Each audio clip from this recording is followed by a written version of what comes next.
कार्तिक माह महात्म्य। दोस्तों नमस्कार, मैं प्रतिभा पांडे एक बार फिर से स्वागत करती हूँ आपका अपने YouTube चैनल में। आज हम बात करेंगे कार्तिक माह के महत्व के बारे में।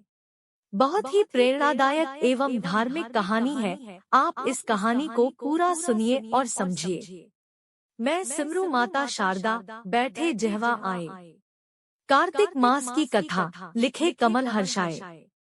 नैमिषारण्य तीर्थ में श्री सूत जी ने 88,000 शौनकादि ऋषियों से कहा, अब मैं आपको कार्तिक मास की कथा विस्तार पूर्वक सुनाता हूँ, जिसका श्रवण करने से मनुष्य के सभी पाप नष्ट हो जाते हैं और अंत समय में वैकुंठ धाम की प्राप्ति होती है।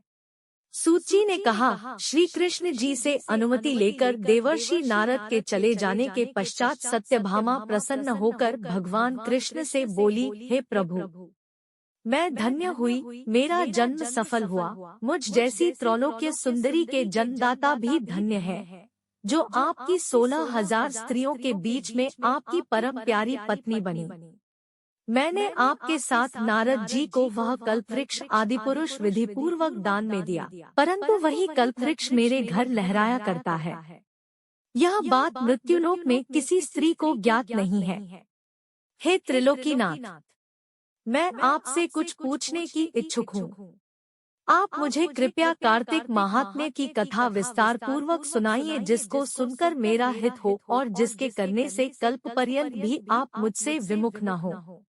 सूत जी आगे बोले, सत्यभामा के से वचन सुनकर श्री कृष्ण ने हंसते हुए सत्यभामा का हाथ पकड़ा और अपने सेवकों को वहीं सुखने के लिए कहकर विलासयुक्त अपनी पत्नी को कल्पवृक्ष के नीचे ले गए। फिर हंसकर बोले, हे प्रिय, 16,000 रानियों में से तुम मुझे प्राणों के समान प्यारी हो। तुम्हारे लिए मैंने इंद्र एवं देवताओं से विरोध किया था। हे कांते, जो बात तुमने मुझसे पूछी है उसे सुनो। एक दिन मैंने श्री कृष्ण तुम्हारी सत्यभामा इच्छा पूर्ति के लिए गरुड़ पर सवार होकर इंद्रलोक जाकर कल्पवृक्ष मांगा। इंद्र द्वारा मना किए जाने पर इंद्र एवं गरुड़ में घोर संग्राम हुआ और गौलोक में भी गरुड़ जी गौओं से युद्ध किया। गरुड़ की चोंच से उनके कान एवं पूंछ कटकर गिरने लगे, जिससे 3 वस्तुएं उत्पन्न हुई। कान से तंबाकू, पूंछ से गोभी और रक्त से मेहंदी बनी।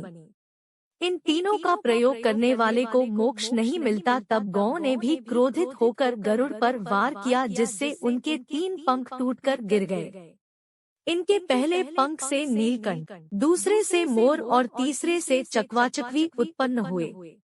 हे प्रिय, इन तीनों का दर्शन करने मात्र से ही शुभ फल प्राप्त हो जाता है।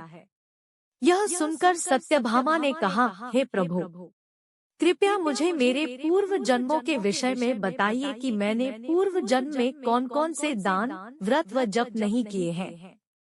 मेरा स्वभाव कैसा था, मेरे जन्मदाता कौन थे और मुझे मृत्युलोक में जन्म क्यों लेना पड़ा। मैंने कौन सा पुण्य कर्म किया था जिससे मैं आपकी अर्धांगिनी हुई। श्री कृष्ण ने कहा, हे प्रिय, अब मैं तुम्हारे द्वारा पूर्व जन्म में किए गए पुण्य कर्मों को विस्तार पूर्वक कहता हूँ, उसे सुनो।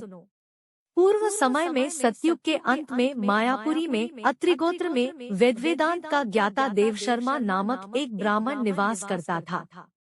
वह प्रतिदिन अतिथियों की सेवा, हवन और सूर्य भगवान का पूजन किया करता था।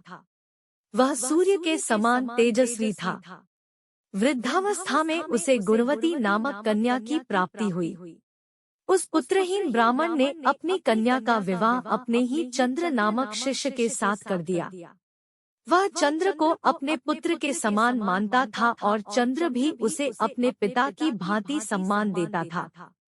एक दिन वे दोनों कुश व समिधा लेने के लिए जंगल में गए।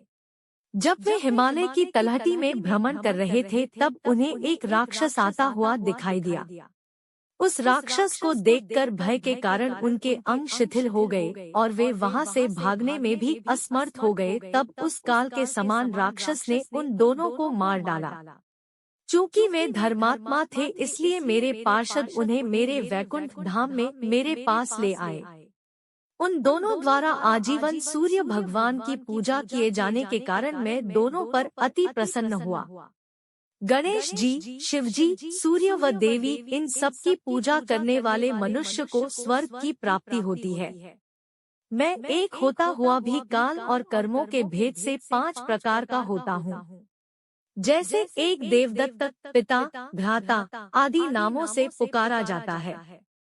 जब वे दोनों विमान पर आरूढ़ होकर सूर्य के समान तेजस्वी, रूपवान, चंदन की माला धारण किए हुए मेरे भवन में आए तो वे दिव्य भोगों को भोगने लगे।